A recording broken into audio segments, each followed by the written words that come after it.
Si tu es enceinte, jeune maman ou en pleine préparation, cette vidéo est pour toi. Donc, la vidéo du jour, grossesse et accouchement essentiellement, je vais répondre aux questions que j'ai le plus reçues, les questions qui se sont posées le plus tout au long, en fait, du coup.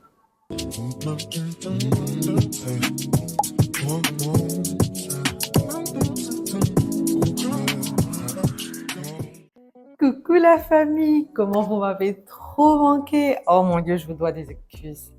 C'est que j'avais tenu quand même le rythme pendant un bon moment, mais ces 2 derniers dimanches, enfin même ces 3 derniers dimanches du coup, parce qu'il y a eu des petites vidéos immobilier, mais je n'étais pas vraiment là. Alors, je dois avouer que ce n'est pas évident de faire du contenu pour YouTube parce que tu veux vraiment que ce soit tout le temps du contenu de qualité et avoir le temps avec le travail maintenant et puis les autres engagements et la famille, c'est pas toujours évident et je ne veux pas vraiment faire ça à la va-vite. Je vous respecte trop pour ça. Je veux pas faire ça à la va-vite. Il faut que je prenne le temps, que ce soit un contenu de qualité, que le setup soit de qualité, que le temps alloué soit de qualité, etc., etc. Bref, you get it. Donc, bienvenue sur cette nouvelle vidéo. Si c'est la première fois que tu me vois, je me présente, mon nom c'est Ama, je suis créatrice de contenu et entrepreneur. Et sur cette chaîne, on parle de beaucoup de choses, notamment de self-care, bien-être, vie de famille, vie de maman, entrepreneuriat, mindset, immobilier, etc., etc. Bref, tout ce qu'il faut pour passer un bon moment et surtout pour en apprendre plus, pour s'occuper de soi et pouvoir mieux s'occuper des autres autour de nous. Alors, la vidéo d'aujourd'hui. Cette semaine, ça va faire 3 ans que je suis maman.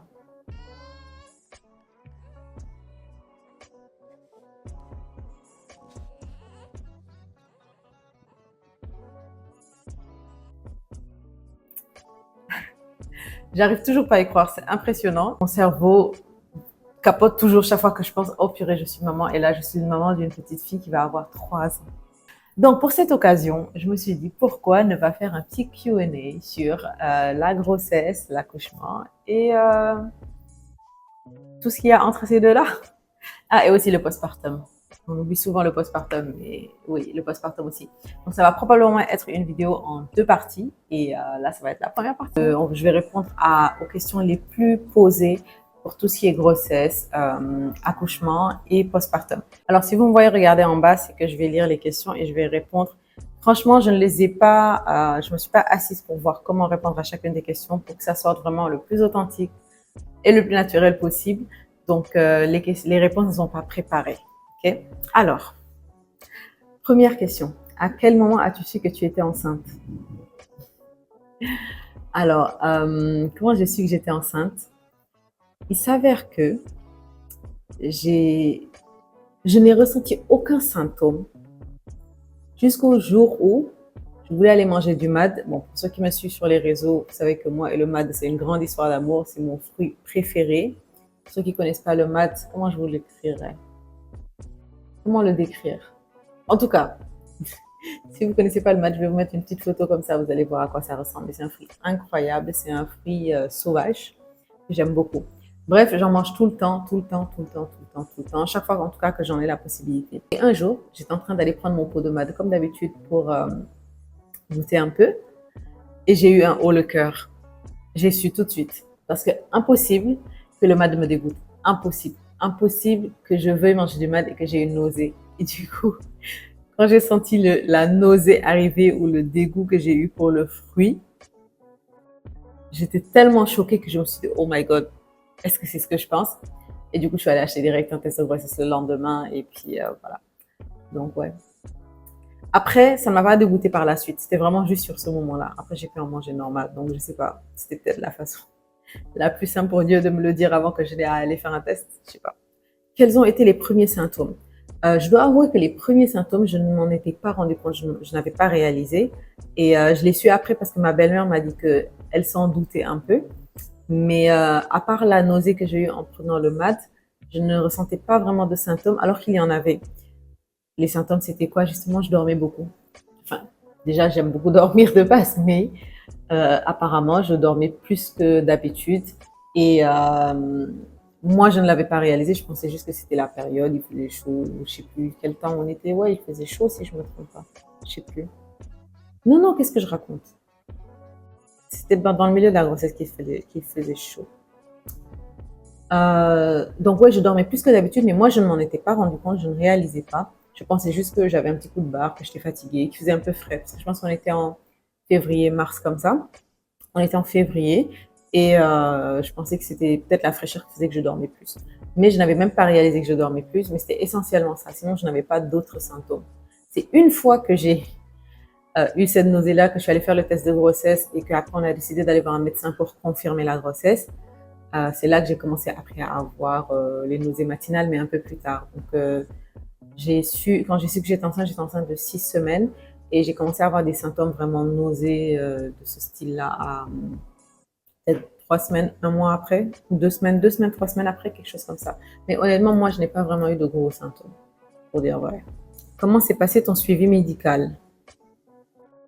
Ben, le suivi médical, super simple, hein. J'ai tout de suite demandé autour de moi pour les gynécos qui étaient le meilleur. Après, je voulais tout de suite me mettre d'accord avec mon époux sur qu'est-ce qu'on voulait pas, sur quand on était à l'aise ou pas. Donc moi, on était plus à l'aise avec une gynécologue femme.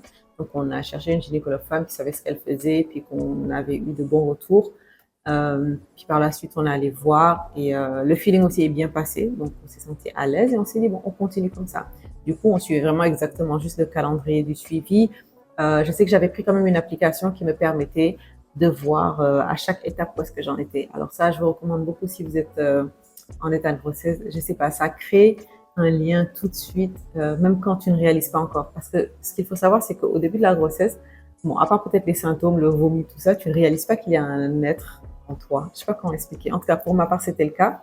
Et ce qui m'a permis d'établir un lien très tôt, de d'humaniser très tôt la grossesse, c'était avec cette application-là qui me permettait de voir, OK, là, on est à la semaine temps, le bébé fait la taille de ça, la taille, je sais pas moi, d'une myrtille ou d'un petit abricot. Aujourd'hui, voilà, ça qui est en train de se passer, etc., etc. Donc, ça me permettait d'imaginer plus facilement la grossesse et de mieux la comprendre au lieu de juste me dire, je suis enceinte. Parce que tant que le bébé ne commence pas à grossir et à bouger, à part vomir peut-être, ou avoir mal à la tête ou dormir, tu ne sens pas autre chose. Parce qu'il n'y a pas de bosse encore, tu ne sens pas quelque chose dans le ventre forcément. Et donc, je pense que ça aide beaucoup ce genre d'application-là. As-tu eu des envies ou des aversions alimentaires? Pas vraiment. Honnêtement, j'ai eu une grossesse vraiment simple.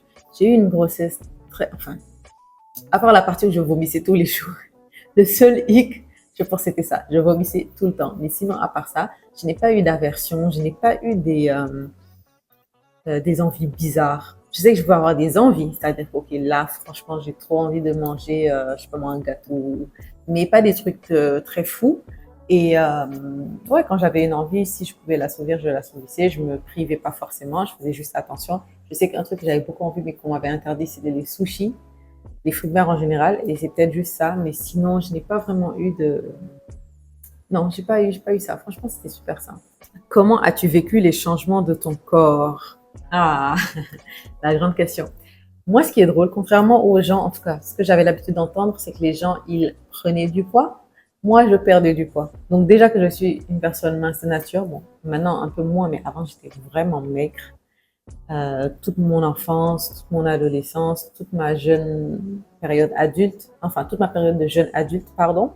Et donc là, je commençais à prendre une, une belle taille, un poids avec lequel j'étais à l'aise.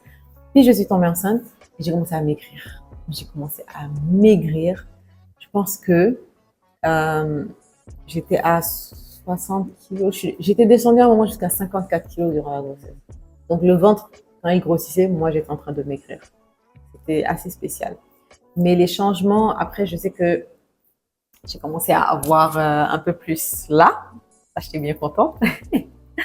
Mais quand le ventre a commencé à sortir, au début c'était cute, puis après ça a commencé à être gros. Et après, je commençais à me demander, mais à quel moment ça va revenir normal? Surtout que je ne suis pas forcément de base une grande sportive, donc je me disais, il faut vraiment que je fasse attention, que je fasse beaucoup de sport. Mon plus gros stress, c'était peut-être les vergetures. Après, je n'en ai pas eu beaucoup, mais je n'ai pas eu franchement de gros changements physiques à part mon ventre et ma poitrine. Mais et c'est plus vers le milieu, fin de la grossesse, que je commençais à me regarder et puis à me dire, oh, je me sens trop, je vais pas dire grosse, parce que c'est pas comme si je me sentais grosse, mais je sentais que j'étais énorme, mais pas en termes de gros comme quelqu'un de gras. Mais c'était ça. Mais j'ai pas eu vraiment de problème par rapport à ça. Après aussi, mon mari qui a beaucoup contribué, donc si tu es un homme et puis que tu regardes cette vidéo, il a tellement contribué à mon bien-être que franchement, je me sentais comme une déesse de la féminité et de la fertilité.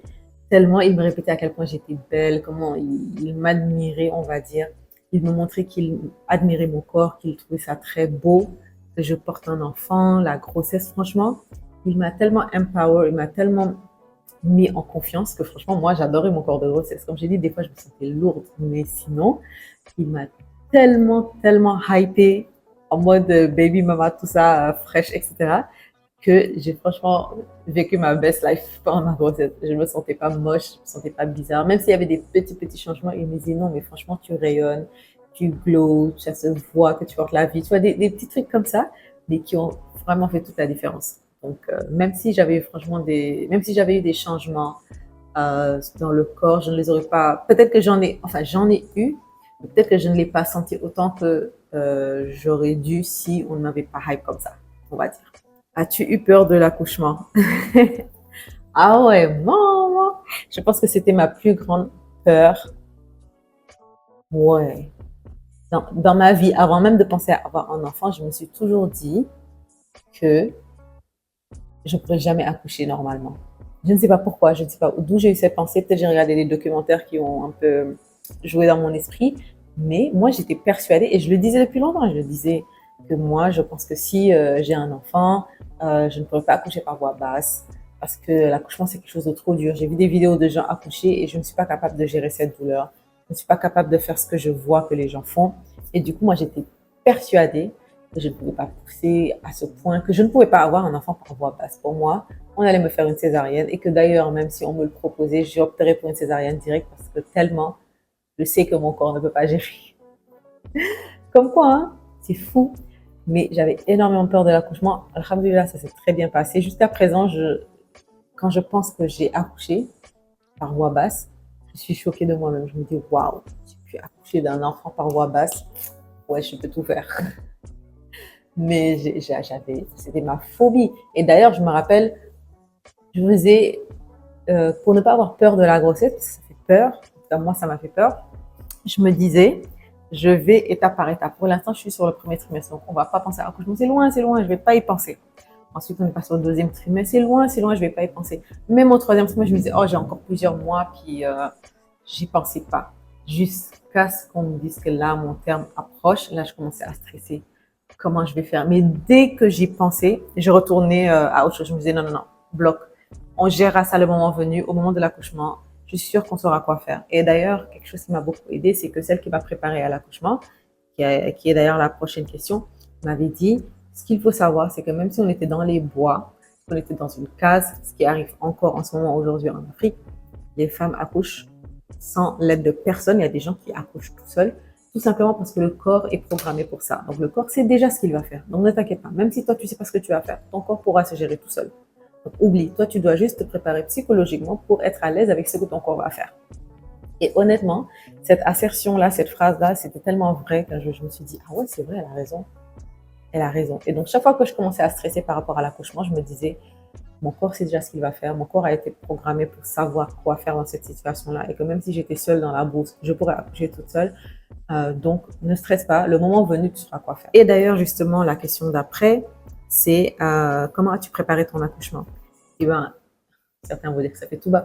J'ai pris des cours de préparation à l'accouchement, tout simplement. D'ailleurs, shout out à Pregnant Care avec Mme Tony qui m'a été d'un grand secours, qui aide les femmes à se préparer pour l'accouchement. C'est comme une doula, je pense que c'est comme ça qu'on dit ça, mais c'était incroyable. Moi, dès le début, j'étais stressée, je me disais, enfin, j'étais un peu stressée parce que c'était une nouvelle expérience, puis je me disais, purée, je vais avoir un bébé, purée, je vais avoir un bébé, puis purée, je vais avoir un bébé.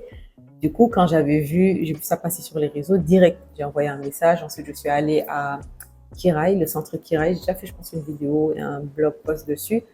Et dans le centre Kiraï, on m'a présenté le programme Prédicare, qui est un programme pour accompagner les femmes enceintes pour la préparation à l'accouchement. Que ce soit ton premier bébé, ton deuxième bébé, ton troisième bébé, franchement, Ils sont là pour tout le monde et j'ai adoré. En plus, c'était des cours de préparation qu'on faisait en couple. C'est-à-dire, c'est pas juste la maman là. Bon, il y a des séances où j'allais toute seule, mais le plus souvent, j'allais avec mon mari. Et on nous apprend là-bas, c'est quoi les différentes phases, c'est quoi les différentes étapes. On te fait un projet de naissance, je pense qu'on appelle ça comme ça. Et on voyait, voilà comment ça va se passer dans telle situation. Qu'est-ce que tu veux pour que vraiment tu décides de comment est-ce que tu veux accoucher jusqu'à un certain point. Et aussi, on expliquait à mon mari comment m'aider à accoucher. Et ça, franchement, c'est ça d'ailleurs qui a facilité le plus mon accouchement. C'est mon mari savait quoi faire, il savait à quoi s'attendre, il savait quoi me dire, quoi ne pas me dire. Et moi aussi, je savais exactement ce qu'il fallait qu'on fasse. Peu importe la situation, on avait un plan. Et ça m'a beaucoup moins stressée. Donc, les cours de préparation à l'accouchement, franchement, j'ai trouvé ça incroyable. Si j'ai un conseil, si on est un peu stressé, on peut le faire. Après, il y a les mamans aussi. Mais pourquoi j'ai aimé un suivi professionnel, c'est vraiment parce que c'est justement professionnel qui va t'expliquer non seulement l'aspect humain, mais aussi l'aspect pro, c'est-à-dire l'aspect médical des choses, pour que tu saches un peu plus et que tu sois un peu plus préparé. Donc franchement, merci beaucoup à Mme Tony, c'était une très belle expérience. En plus, elle te fait des massages, elle te fait ton thé, etc. J'ai beaucoup aimé, franchement, rien à dire. Donc ouais, cours de préparation à l'accouchement avec une doula ou quelqu'un franchement qui fait ça dans la vie. As-tu pris des compléments alimentaires? Ah oui, bien sûr. D'ailleurs, je pense qu'ici, les médecins te le donnent systématiquement. Ce qu'il faut savoir, c'est que le corps, il prend tout ce qu'il y a de meilleur dans ton corps pour nourrir le bébé qui est la priorité. Ensuite, toi, tu viens en deuxième. Donc, si tu ne prends pas les compléments alimentaires, c'est chaud. Pourquoi? Parce que de plus en plus, les nourritures qu'on mange sont dénutries. Il nous manque beaucoup de choses et donc, ça n'aide pas forcément. Donc, ouais, j'ai pris les compléments alimentaires. C'est des compléments de grossesse. Quelle a été ta relation avec ton partenaire pendant cette période? Comme je disais, franchement, c'est ça qui m'a le plus aidé à accoucher. Si c'était pas mon partenaire, j'allais pas pouvoir accoucher. Parce que je poussais, à un moment, je poussais mal. Le médecin m'a expliqué comment pousser. À un moment, je commençais à être fatiguée. Puis il est venu, puis il a step up. Il m'a dit quoi faire. Il m'a dit, écoute, là, enfin, je commençais à, comment dire, pas vriller, mais paniquer un peu parce que je savais pas quoi faire, ou je faisais, mais je faisais pas ça bien, ou je faisais pas ça assez, malgré ce que le médecin m'a expliqué. Et à un moment, le médecin a dit, le bébé commence à être fatigué. Et là, je sais pas, ça m'a brouillé l'esprit. Je savais plus ce que je devais faire parce que je paniquais, je me disais, oh mon Dieu, le bébé commence à être fatigué. Et là, mon mari a step up. Il m'a regardé dans les yeux, il m'a pris la main, il m'a dit, regarde, rappelle-toi, da da da da da, il faut que tu fasses le truc. Je sais que tu peux le faire, juste fais-le, tu pousses one shot et puis c'est bon, le bébé est là. Et je sais pas, il m'a juste remis en axe et puis j'étais comme, ok, voilà ce qu'il faut faire. Et je l'ai fait et notre petit bébé est sorti. Donc oui, la relation avec le papa a été d'une très grande aide, aussi bien tout au long de la grossesse, parce que ça m'a permis vraiment de me sentir bien. Je pense qu'il m'a quasiment massé tous les jours de la grossesse. Quasiment. Je peux compter le nombre de jours où il ne l'a pas fait. Massage du ventre, massage du dos, massage des pieds. Franchement, on m'a traité comme une princesse. J'ai tellement rien à dire. On m'a traité comme une princesse. C'était parfait. Il s'occupait de moi, m'aider quand je vomissais, tout quoi. Il y avait zéro gêne. Il me montrait vraiment je suis là. Et du coup, j'étais même rassurée. Je me suis dit, si tu vas être là comme ça à ce point à la grossesse, c'est que quand bébé va être là, je ne serai pas stressée, je ne serai pas seule dans mon coin. Donc, franchement, si votre partenaire peut vous aider ou si vous êtes le partenaire, si vous pouvez aider, faites-le. Allez, on est parti pour une petite marche. Là. Avec Balito et Bibi. Je vais terminer avec cette question. Que ferais-tu différemment pour une prochaine grossesse? Ce que j'aurais fait différemment pour une prochaine grossesse, honnêtement, par rapport à la grossesse en tant que telle, rien. C'était une belle expérience. Franchement, ma grossesse était une belle expérience. Ce que j'aurais changé peut-être, c'est vraiment au niveau des achats, le stress de vouloir acheter des choses pour bébé. Je me suis mise à acheter plein de choses qui, à la fin, ne m'ont pas servi, qui m'ont coûté beaucoup d'argent et puis en plus, finalement, ça servait à rien, quoi. Qu'est-ce que je pourrais citer? Je sais pas. Je dis pas qu'ils servent à rien, c'est pas vrai. En fait, ça dépend du besoin de chacun. Mais je me suis précipitée à voir sur Internet, à avoir peur de manquer de quelque chose. Du coup, j'ai acheté plein de choses que j'aurais pu peut-être demander conseil autour, prendre les choses vraiment essentielles, puis ensuite les autres choses, attendre que le bébé soit là pour acheter. Parce que j'ai acheté avant et après, je me suis rendu compte que j'ai dépensé beaucoup d'argent pour rien. Donc, c'est ça. Bon, ben, on arrive à la fin de cette vidéo. Franchement, ça m'a fait super plaisir de vous faire cette petite vidéo parce que franchement, ça marque une étape tellement importante de ma vie. J'ai eu mon bébé à mes 30 ans aujourd'hui. Elle va avoir 3 ans. Donc ça, c'est que du bonheur, franchement. Et bon, il y a eu bien sûr des hauts et des bas. Il y a la période postpartum. On va faire la deuxième vidéo dessus. Mais, ouf, tout ça pour vous dire que si vous êtes dans cette période, que vous allez avoir un enfant, que vous prévoyez avoir un enfant ou que vous avez un enfant et que vous voulez en avoir un autre, franchement, si c'est bien fait, après, Dieu est au contrôle, mais si on fait entièrement confiance à Dieu et puis entièrement confiance à soi, à son corps et à son couple, franchement, il n'y a pas de raison que ça n'aille pas bien. Je suis trop contente. Et d'ailleurs, justement, à cette occasion, j'ai sorti les robes Alizé. Je pense que je vous en avais parlé dans une autre vidéo. Là, elles sont en vente. Et c'était une robe que, à la base, j'avais fait pendant ma période de grossesse. Et cette robe m'a tellement aidée. C'était mon vêtement préféré tout au long de la grossesse. Super confortable, tout en restant féminin. J'avais pas l'air d'être mal fagotée, mais en même temps, ça cachait un peu le ventre quand j'en avais pas beaucoup. Et quand j'ai commencé à avoir vraiment le ventre, là, c'était super confortable. Euh, et après la grossesse, j'ai juste continué à les porter parce que je trouvais que c'était juste magnifique sur tout le monde, en fait. Donc, c'est la robe Alizé. Pour ceux qui veulent, les informations vont être dans la barre de description. Sinon, vous avez aussi les planeurs qui vont bientôt arriver. Les planeurs 2026. Si vous voulez en savoir plus, je vais aussi mettre des informations dans la barre de description. Pour Pré-Glicaire, je pense que je vais mettre leur page Instagram dans la barre de description aussi. Et sinon, pour tout ce que vous voulez savoir, n'hésitez pas à me laisser un commentaire ou à m'envoyer un message. Donc, c'était tout pour moi. N'hésite pas à liker, partager, commenter, dire ce que tu en penses. Si tu as des petites anecdotes toi aussi ou des choses qui t'ont aidé pendant ta grossesse, si tu as eu cette expérience, n'hésite pas à l'écrire pour d'autres personnes à qui ça pourrait aider, que ça pourrait aider, pardon. Et je te dis à la prochaine pour une nouvelle vidéo. Et surtout, abonne-toi, abonne-toi, abonne-toi, abonne-toi. Bref, je te fais de gros bisous et je te dis à la prochaine. Bisous. Mouah.